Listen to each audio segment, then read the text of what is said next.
सर्वेश्वरेर ईश्वर, तुम सर्व ईश्वरेर ईश्वर। हे ब्रजेंद्र कुमार, हे नंद नंदन, तुम सर्व ईश्वरेर ईश्वर। ईश्वर माने जिनी समस्त किछुके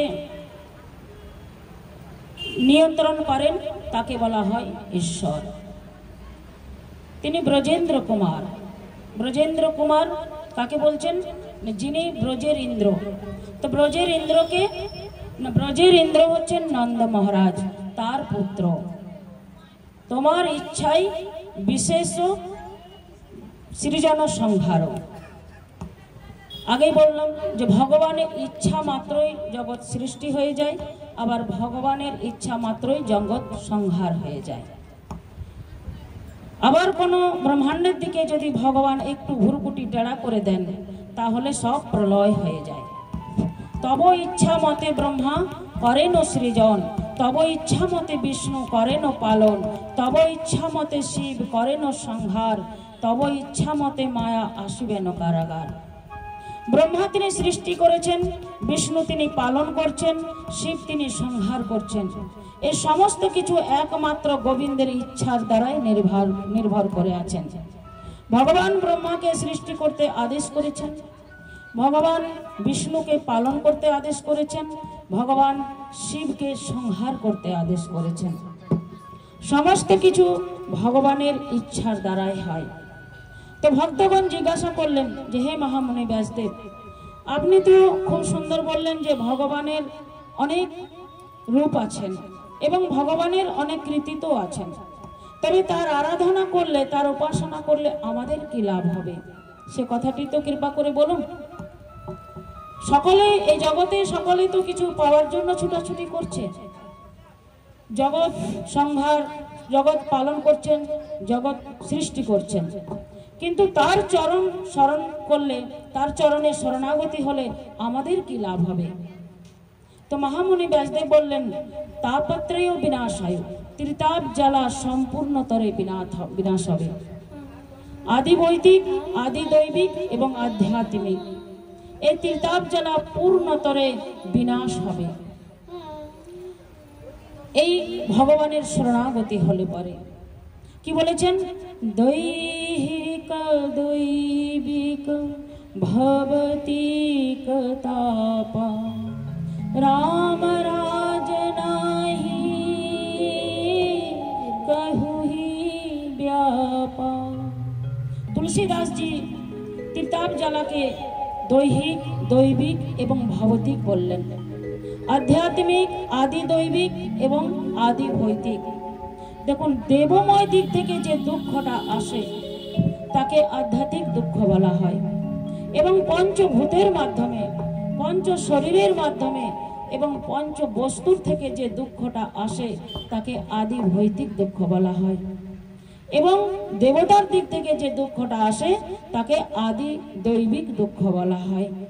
এই ত্রিতাপ জ্বালা দূরীভূত হয়, এই ত্রিতাপ জ্বালা নষ্ট হয় কেবলমাত্র ভগবানের চরণে শরণাগতি হলে পরে।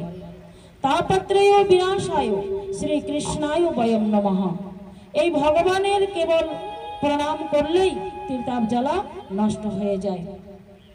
তো একবার সনাতন গোস্বামী পাদ কাশীর দশাশো আশ্রমের ঘাটে বসে মহাপ্রভুকে জিজ্ঞাসা করলেন যে হে মহাপ্রভু, আমি কে, কেন মোরে তাপত্রয়, ইহা নাহি জানি কেমনে হিত হয়।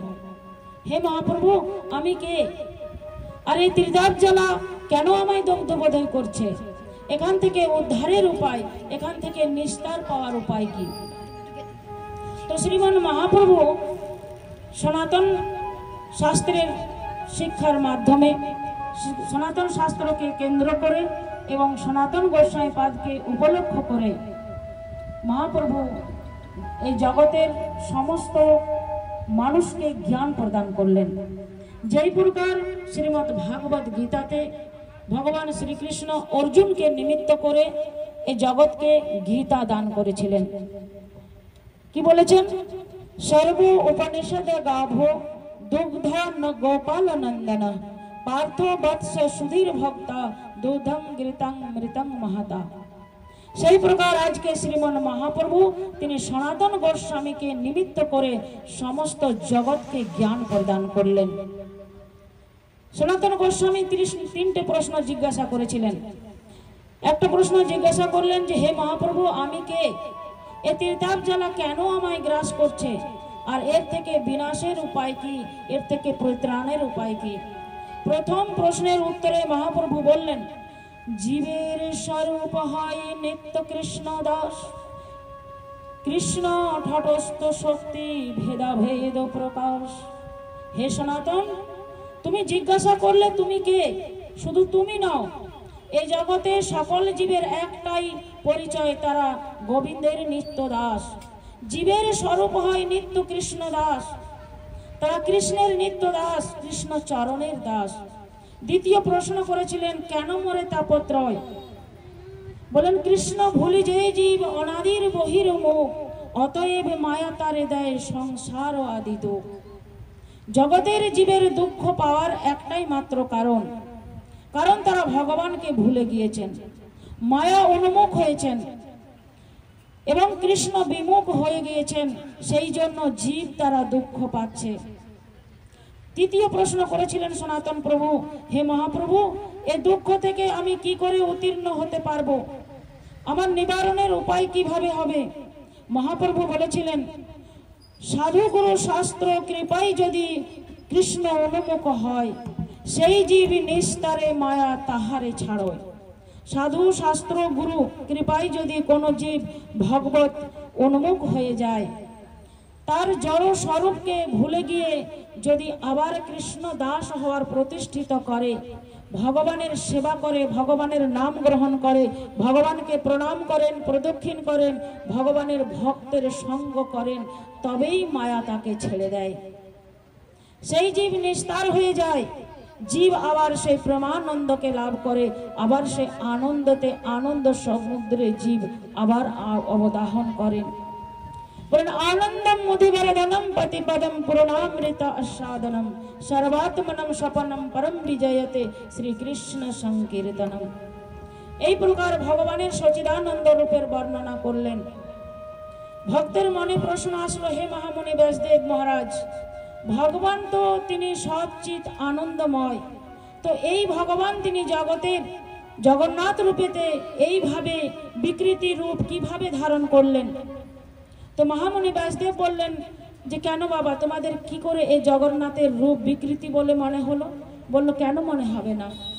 অন্যান্য রূপে ভগবান আর এই রূপে ভগবান জগন্নাথের রূপ।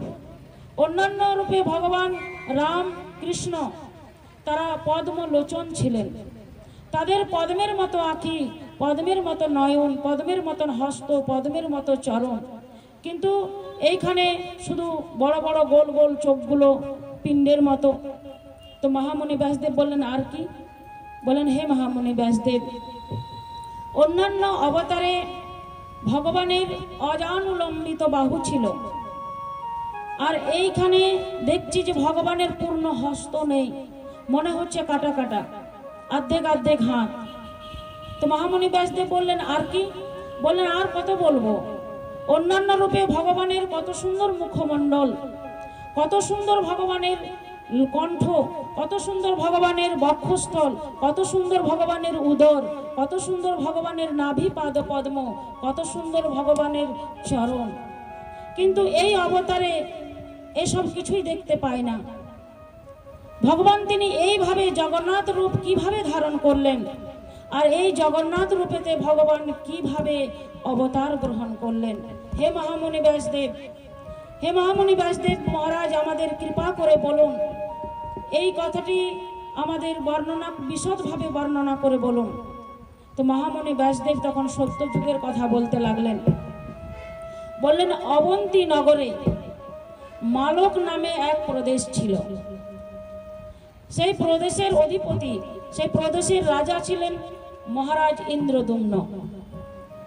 মহারাজ ইন্দ্রদ্যুম্ন তিনি পরম ধর্মজ্ঞ রাজা ছিলেন এবং সেই মালক দেশের যে প্রজাগণ, সে প্রজাগণকে তিনি নিজের সন্তানের মতো পালন করতেন এবং তার যে পত্নী গুন্ডিচা মহারানী, তারা উভয়ে ভগবত ভজনে দিন অতিবাহিত করতেন। তাদের ভজন সাধন নিয়ে ব্যতীত থাকতেন এবং ভজন সাধনে তাদের কোনো রকম অলসতা ছিল না।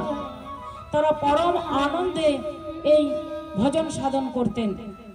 তো একদিন সেই মালক নামের প্রদেশে বহু বহু বহু মুনি সন্ত সাধু সন্তগণ আগমন করলেন। সে সাধুগণকে দেখে রাজা ইন্দ্রদ্যুম্ন পরম প্রসন্ন হয়ে গেলেন।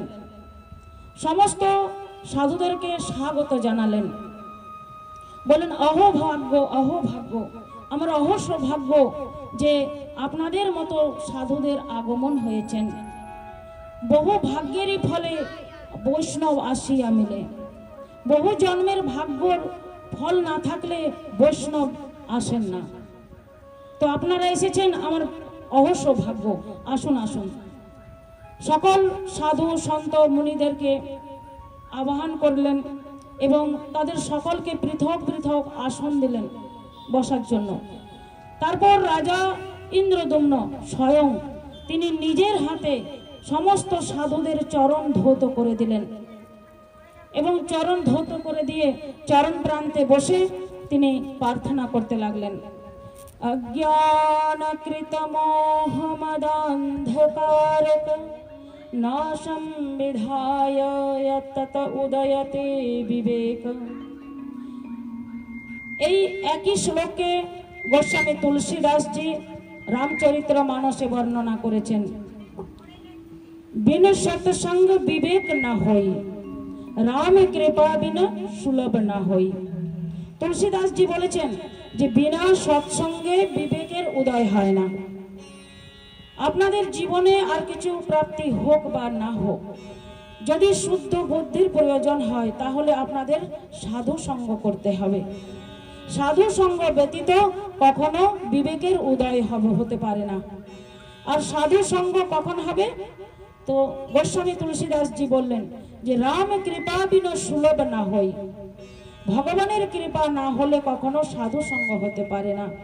তো দেখুন, আমাদের এই যে সাধু সঙ্গ হচ্ছে, তো এটাও হচ্ছেন গোবিন্দের অপার কৃপা। গোবিন্দের করুণা ছাড়া এ সাধু সঙ্গ হয় না। তাই বলছেন রাম কৃপা বিন সুলভ না হই। সাধুরা সকলে ইন্দ্রদ্যুম্ন রাজার প্রতি প্রসন্ন হয়ে গেলেন। ইন্দ্রদ্যুম্ন রাজা তিনি সৎসঙ্গ করতে লাগলেন, সাধু সঙ্গ করতে লাগলেন। সাধুরা যে গোবিন্দের কথা আলাপ করছেন সে কথাগুলি তিনি শ্রবণ করতে লাগলেন। আর সেই সময় ইন্দ্রদ্যুম্ন মহারাজ তিনি একটি প্রস্তাব রাখলেন। সমস্ত সাধুদেরকে নিজের দিকে আকর্ষণ করে এবং সাধুদেরকে সমস্ত সাধুগণকে বলছেন যে হে সাধুগণ, হে মুনিগণ, হে ঋষিগণ, আপনাদের সকলের চরণ আমি বন্দনা করি। কারণ আপনার যে মুখ মিশ্রিত যে অমৃত কথা ব্রষণ হচ্ছে, যে অমৃত নির্গত হচ্ছে, তাতে আমার হৃদয় পরম পবিত্র হয়েছে। তাই আমার হৃদয়ে এক অভিলাষ জন্মগ্রহণ করেছে। তো মুনি ঋষিরা বললেন যে কি অভিলাষ? বললেন, হে মহারাজ, আমার সামান্য এইটুকু অভিলাষ হয়েছে যে আমি স্বয়ং নিজের নয়নের দ্বারা পরব্রহ্ম ভগবানের দর্শন করতে চাই। আমি ভগবানের দর্শন করতে চাই। তো সমস্ত সাধুরা একে অপরের দিকে তাকাতে লাগলেন এবং নিজেদের মধ্যে কথা বলতে লাগলেন। সেই সময় এক সাধু সেখান থেকে বেরিয়ে এলেন আর বেরিয়ে এসে ইন্দ্রদ্যুম্ন মহারাজকে একান্তে নিয়ে গেলেন। একান্তে নিয়ে গিয়ে বলছেন, হে মহারাজ, আপনার অভিলাষ পূর্ণ হতে পারে। আপনার যে মনের অভিলাষ, আপনি যে নিজের নয়নের দ্বারা পরব্রহ্মের দর্শন করবেন, সেই অভিলাষ আপনার পূর্ণ হতে পারে মহারাজ। বললেন কিভাবে পূর্ণ হবে? বললেন আপনি যদি পুরুষোত্তম ক্ষেত্রে যেতে পারেন, আপনি পুরুষোত্তম ক্ষেত্রে যদি যেতে পারেন তাহলে আপনার মনের অভিলাষ পূর্ণ হবে। বলেন পুরুষোত্তম ক্ষেত্র? বলেন সেটা কোন দিকে? বললেন এই ভারতবর্ষে উত্তর দিকে এক উৎকল নামে প্রদেশ আছে, সেই উৎকল প্রদেশের মধ্যেই রয়েছেন পুরুষোত্তম ক্ষেত্র। আর সেই পুরুষোত্তম ক্ষেত্রে এক নীলগিরি পর্বত আছে, আর সেই নীলগিরির পর্বতের উপত্যকায় এক বিরাট কল্প বৃক্ষ, বট বৃক্ষ বিদ্যমান রয়েছেন। সেই বট বৃক্ষের পাশেই রয়েছেন রোহিণী কুণ্ড। সেই রোহিণী কুণ্ড এবং বট বৃক্ষের মধ্যস্থলে এই নীল মাধব রূপে সেখানে বিরাজমান আছেন স্বয়ং ভগবান। স্বয়ং ভগবান নীল মাধব রূপে বিরাজিত আছেন। আপনি যদি সেই নীল মাধবের দর্শন করতে পারেন মহারাজ, তাহলে আপনার